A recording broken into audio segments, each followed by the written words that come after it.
ডিমের বাজারে অস্থিরতার জন্য আবারও এসএমএস ও কর্পোরেট কোম্পানিগুলোকে দায়ী করল পোল্ট্রি সমিতি। তাদের অভিযোগ, কোম্পানিগুলো দাম বাড়িয়ে চলতি মাসে হাতিয়ে নিয়েছে ৬০ কোটি টাকা, আর প্রান্তিক খামারিরা লোকসান গুনেছে ৩৬০ কোটি। খাদ্য ও মুরগির বাচ্চাতেও হাজার হাজার কোটি টাকা হাতিয়ে নেওয়ার অভিযোগ তোলা হয় সমিতির সংবাদ সম্মেলনে। বলা হয়, এত কিছু ঘটলেও নীরব ভূমিকা পালন করছে প্রাণী সম্পদ বিভাগ। শিয়া বাটার, অ্যালোভেরা ও ভিটামিন ই সমৃদ্ধ লিলি বিউটি সোপ। ডিমের ডজন এখন ১৫০ টাকা, আরও বেশিও নিচ্ছেন অলিগলি কোনো কোনো খুচরা দোকানে। অথচ ২ সপ্তাহ আগেও ১২০ টাকাতেই পাওয়া যেত ১ ডজন ডিম। দাম বাড়ায় ভোক্তারা যখন অসহায়, তখন প্রান্তিক খামারিরা বলছেন তারাও অসহায়। তাহলে দামই বা কেন বাড়ছে? এত অতিরিক্ত লাভের টাকাই বা যাচ্ছে কার পকেটে?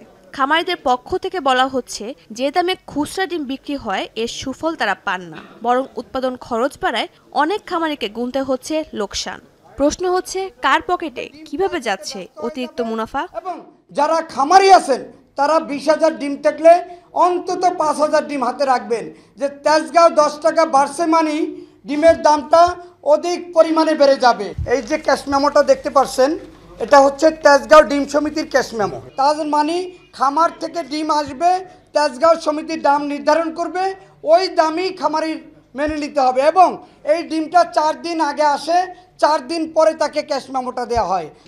সংবাদ সম্মেলনে হিসাব বের করে দেখানো হয়, ক্রেতার পকেট কেটে লাভবান হচ্ছে সিন্ডিকেট। অভিযোগ করা হয়, শুধু চলতি মাসে মুরগির বাচ্চা বিক্রিতে ১৩০০ কোটি টাকা হাতিয়েছে কর্পোরেট কোম্পানি। তারা পোল্ট্রি ফিডের মাধ্যমে বাজার থেকে তুলে নিয়েছে ৪,০০০ কোটি টাকা। সরকার নির্ধারিত মূল্য ১০ টাকা ৫০ পয়সা, সেইখানে আমরা সরকার নির্ধারিত মূল্য সরকার বাস্তবায়ন করতে পারতেছে না। আর বাংলাদেশে এটা তো কৃষক এবং খামারের দেশ না, সিন্ডিকেট আপনি যাইতে বাধ্য। গত সেপ্টেম্বর থেকে এখন মে মাস পর্যন্ত ১২৮০ কোটি টাকা মুরগির বাচ্চায় হাতিয়ে নিয়েছেন, এবং এটা প্রমাণিত, আমি চ্যালেঞ্জ করে বলতে পারি। কর্পোরেট ও মধ্যস্থভোগীদের বিরুদ্ধে এর আগেও এমন অভিযোগ তুলেছিল পোল্ট্রি সমিতি।